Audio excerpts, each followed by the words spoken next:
all have moments in our lives that imprint on our hearts. Mine was the night I was tucking one of my children into bed. I looked down into his precious eyes and realized it was the first time that entire day I had made eye contact with him. Sadness and regret filled me as I had the realization not only were his eyes down in a screen most of the day, but me, his mother, had given my own screen more of my time and attention that day than I had my children. I was so rattled by this realization that I began that very night the journey into my family living screen-free for 6 months. You see, I am the mother of 4 children, and in the past decade, as technology and small screen use exploded, the dynamics in my family had changed. Most of our free time was spent on our own separate devices in different corners of our home. Technology can be so isolating if you let it. I decided that something needed to change. So I started doing research regarding screen time. I'd like to share with you some of what I learned. New scientific research studies show screens cause our brains to flood with dopamine, similar to a hit of cocaine. Let's take just a moment and let that sink in.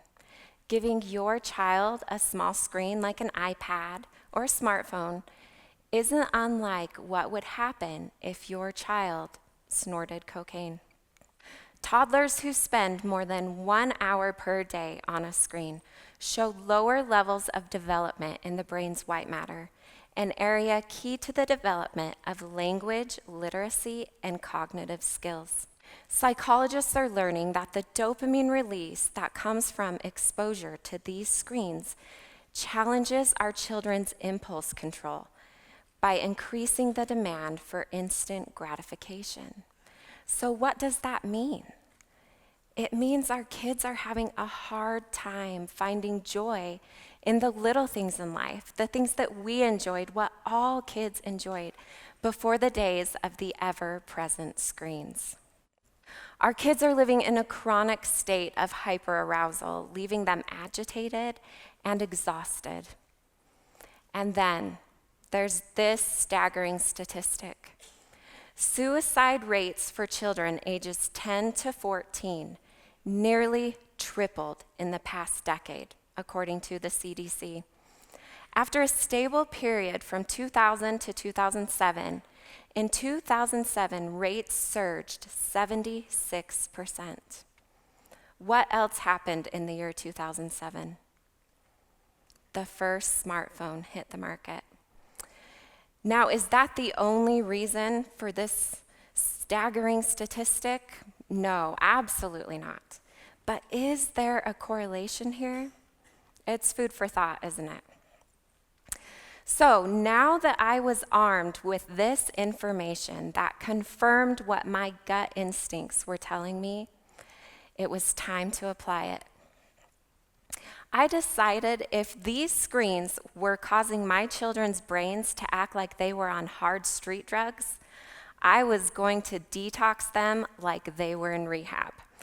So I took 2 weeks and I slowly decreased screen time a little every day until by the end of 2 weeks, I was at 0. 0 minutes of screen time a day. Not a little bit of time if they got their homework done or a few minutes while they waited for the school bus. I mean 0 minutes of screen time a day, every day, for a long time. And I'm not gonna lie, day 1 and day 2 of no screens were not for the faint of heart. But then on day 3, there was a shift. It's like my kids remembered what it was like to use their imaginations and be kids again. They also discovered this magical place called the backyard. Days turned into weeks, weeks turned into months, and the change in my family was significant. Laughter and imagination filled my home. Behavior problems were few and far between. The human connection that those screens had taken away was back. I didn't realize just how alone together my family had become until we detoxed. My table was a constant mess of Legos and art kits, and I loved it. One day I opened the door to sign for a package. It was probably more Legos, and a Nerf bullet flew past my head and hit the UPS man in the chest. He laughed and said he loved the scene of the Nerf war going on behind me. My home was full of the sounds of childhood. My kids were absolutely thriving. Those 6 months were sacred. But I know it couldn't last forever because technology isn't going anywhere. And what's more, we live in a world of technology that our children have to be comfortable with in order to fully participate in society. It's our job as parents to teach them to have a healthy and balanced relationship with technology. It's also important that us as parents model good tech habits because sometimes, a lot of times, our children's parents are more addicted to their own screens than our children are. We are not above the dopamine release and the addiction that comes from these screens. So we made a game plan. Here is what we do in our home and what I have helped others do in their homes to find balance with technology. We decided that all dinners would be device-free. All devices, yes, even mom and dad's smartphones, go in a basket in a different room during dinner. No phones in bedrooms and bathrooms, and here's why. Have you ever heard of the notion stopping cues? A stopping cue is a signal that tells you it's time to stop what you're doing and move on to something new. The 20th century was full of stopping cues. You'd watch your favorite TV show and then you had to wait an entire week for the next episode. You'd read the morning newspaper and then you'd fold it up, you'd set it aside, and you'd move on with your day. Now, in contrast, the way we are entertained and informed online leaves us little stopping cues. You can binge watch entire seasons of your favorite show. You Google the morning news, and before you know it, 3 hours have passed. And then there's social media. Have you ever gotten to the very end of social media and thought, well, that's the end, time to move on with life? You haven't, because it's endless. Online entertainment gives us no stopping cues, so we have to look at our everyday lives and find ways to create our own stopping cues. Every night, all devices have a bedtime, and all tablets and phones go on a central charging station under the control of mom and dad. Because if your children are taking their devices to bed with them, that's when they are making poor choices online. They're also not getting adequate sleep. But here's the big kicker. When those devices are on the central charging station, this, my parental friends, is when you are doing your safety checks. You should know every login and password that your child has on their device, and you should not be afraid to use it. Look at their apps. Are you comfortable with the apps they have on their device? Do you know what these apps are? Are you okay with their web browser history searches? These are things that you can look for while you're doing these safety checks. We decided to delay giving our children smartphones for as long as possible.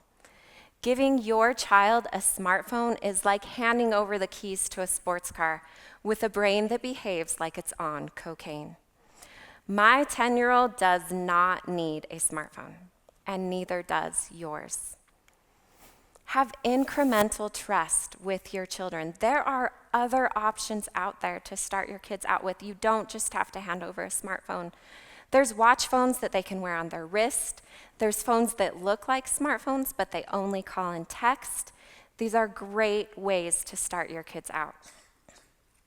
We decided to stop doing the device dance with our kids. So what is the device dance? Well, let's say you give your child a device like an iPad or a smartphone, and then the next day they don't clean their room. So you take that device back. A couple days later, you come home from work and you are exhausted and you just want 1 hour of peace and quiet. And so you give that device back. And then the next day, your child talks back, so you take that device back again. And then in the middle of this device dance, you are harming your relationship with your child. Now, are there reasons you should take the device away for? Absolutely. Things like looking at pornography, sexting, handing out private information. These are reasons to take the device. But the everyday life and mistakes that all children make, these are not reasons to do the device dance with them. But our children do need clear parameters and boundaries of why you would take that device and for how long. The best way to do that is with a device agreement plan. So you can sit down together as a family and you can decide together on reasons why you would take that device away and for what duration. You can add things like when someone's talking to you, screens go down and eyes go up. That's a good reminder for us too. You print it out, you all sign it, and then when your child breaks one of the rules, because they will, this is a learning experience for them, then you can get out that device agreement and say, see, you broke this rule, and we decided together that this is what would happen. Have monitoring apps and filters on all devices to keep out as much of the yuck as you possibly can. But unfortunately, there's no magical filter to keep out everything. You are your child's best app. Sit in the trenches with your child. Have hard conversations with them. You are their best line of defense for navigating this technology world.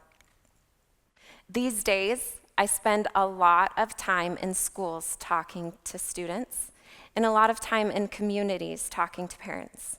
And here's what I've learned. When I go into schools and I talk to these incredible kids, the number one thing I come away with every time is that they feel like their parents are addicted to their own phones. They are craving for you to put down your own devices. They just want to feel seen, heard, and loved. If you want your children to put down their devices, trust that they won't if you can't. And here's what I learned from parents. We are trying to figure this out as we go. We are the first generation to raise kids in this tech world. We don't have a past generation to reference and say, how did you find balance with your kids in your home?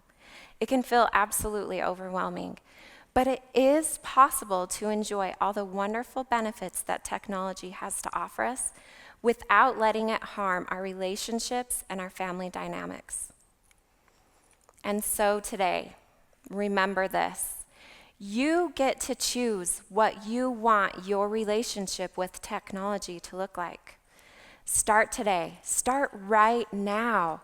Envision what you want your relationship and your family's relationship with technology to look like. Small changes can lead to an incredible outcome in your home, the same way it did mine.